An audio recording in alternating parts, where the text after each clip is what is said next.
Guys, एक बार फिर से चेन्नई सुपर किंग्स ने आईपीएल के फाइनल में अपनी जगह बना ली। आईपीएल के इतिहास में ऐसा 9वीं बार हो रहा है जब सीएसके धोनी की अगुवाई में फाइनल में पहुंची है। पर संडे को जब सीएसके दिल्ली के साथ खेल रही थी, तब आखिरी ओवर तक भी कांटे की टक्कर बनी हुई थी। कोई भी जीत सकता था।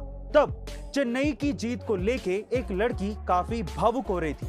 उस लड़की के सपोर्टिंग इमोशन को देखते हुए धोनी ने मैच जीतने के बाद उस लड़की को अपनी साइन की हुई बॉल गिफ्ट में दी। गाइस, अब आप समझ ही गए होंगे कि सीएसके और धोनी के लिए इतनी दीवानगी क्यों है।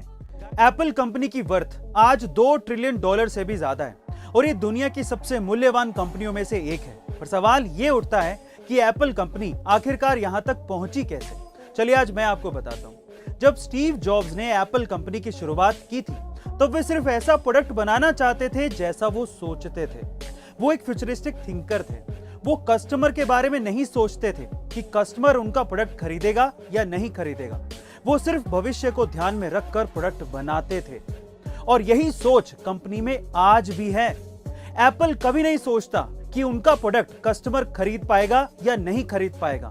वो कभी प्रोडक्ट नहीं बेचते, वो बेचते हैं अमीरी, दिखावा, डिजाइन, सिक्योरिटी, बेहतरीन फीचर्स। इसी वजह से एप्पल आज यहां तक पहुंचा है।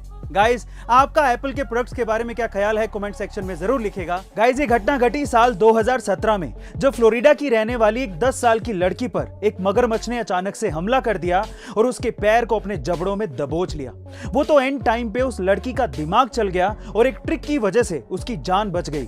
क्या थी वो ट्रिक, आप भी जरा ध्यान से सुनिएगा, आपको भी बहुत काम आएगी। उस लड़की ने अपनी दोनों उंगलियां मगरमच्छ के नाक में घुसेड़ दी। उसके बाद मगरमच्छ को सांस लेने में प्रॉब्लम होने लगी और उसने अपना मुंह खोल दिया। बस फिर क्या था, लड़की ने अपना पैर बाहर खींचा और वहां से भागकर अपनी जान बचाई। कमाल की ट्रिक थी ना ये। गाइस, ये ट्रिक बच्ची ने गेटोरलैंड पार्क में सीखी थी। आपको ये ट्रिक जान के कैसा लगा, कमेंट सेक्शन में जरूर लिखेगा। एक बार एक क्लास के टीचर ने अपने सारे बच्चों को गुब्बारे देते हुए कहा कि तुम इसे फुलाकर अपना नाम लिखो और उसे फ्लोर पे छोड़ दो। सारे बच्चों ने ऐसा ही किया। फिर उसके बाद टीचर ने सारे गुब्बारों को मिक्स किया और बच्चों से कहा कि मैं तुम्हें 1 मिनट का समय देता हूं, तुम अपने अपने नाम का गुब्बारा ढूंढो। लेकिन उस 1 मिनट में बहुत ही कम बच्चे अपने नाम का गुब्बारा ढूंढ पाए। उसके बाद टीचर ने कहा कि कोई बात नहीं, अब तुम एक काम करो, तुम्हारे हाथ में सबसे पहले जो भी गुब्बारा आ रहा हो उसे उठाओ, उस पे जिसका भी नाम लिखा है उसे वो दे दो। ऐसा करके आप बिलीव नहीं करेंगे कि 1 मिनट के अंदर अंदर सारे बच्चों को अपना अपना गुब्बारा मिल गया।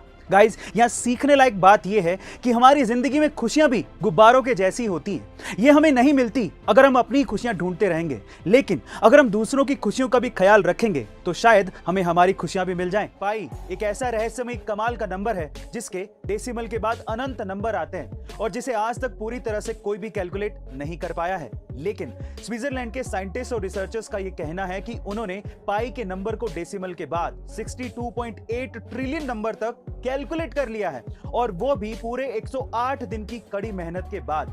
उनका यह भी कहना है कि उनका ये एक्सपीरियंस साइंस में, रिसर्च और डेवलपमेंट में काम आएगा। बाय द वे, मेरा आपसे ये सवाल है कि पाई की वैल्यू को आप डेसिमल के बाद कितने नंबर तक याद कर पाए हैं, कमेंट सेक्शन में जरूर लिखेगा। और ऐसे अमेजिंग वीडियोस के लिए शेयर, सब्सक्राइब एंड लाइक। मिलते हैं अगली वीडियो में।